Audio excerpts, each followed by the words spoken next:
My name is Sarah Kirk. I've been with Radiometer 13 years.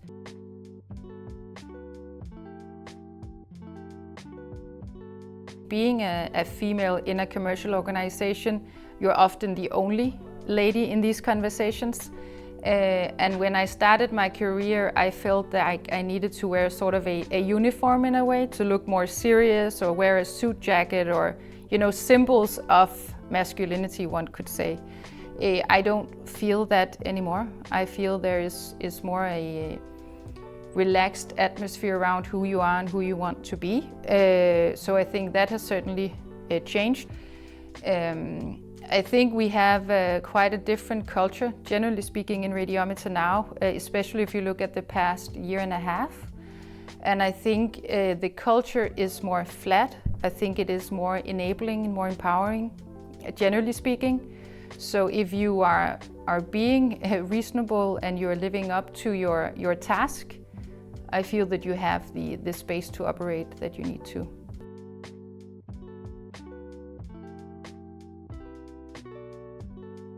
I think it's basically giving a voice to everyone, independent of who you are as a person and which traits you bring in. So it's not just diversity from a gender perspective, but really from the competencies that you bring into a room.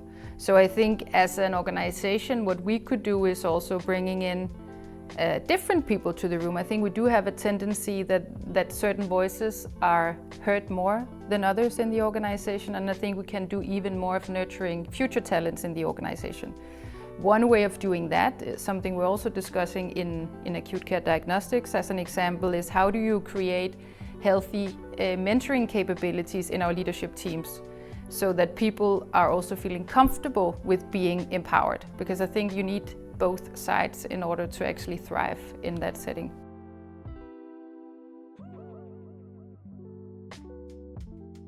I do feel we have a lot of flexibility in the way we work, generally speaking, and I think that's a super trait for women as for men in the organization, and allowing that. So I think for me it's more a talent conversation, that we need to have a stronger focus on talents deeper in our organization.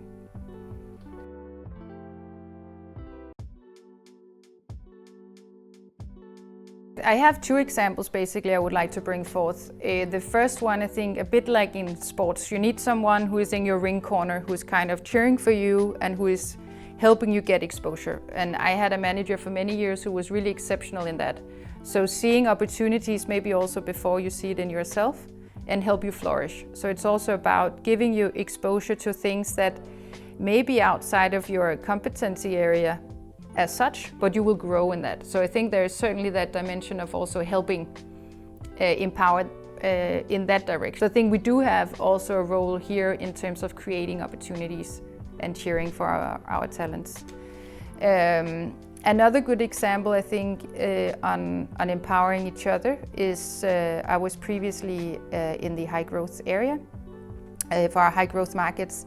And there we had a very strong culture. So when we were going into a strat process, as an example, we would create teams not based on geography, but based on competencies. So we may develop a strategy for India, and we of course had certain participants from India, but we would also have a marketing competency potentially sitting in Turkey.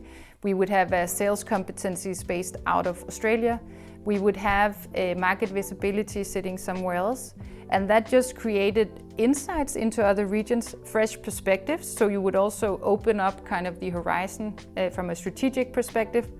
And then it just created bond that would be able to be utilized after, you can say, the strat session as well.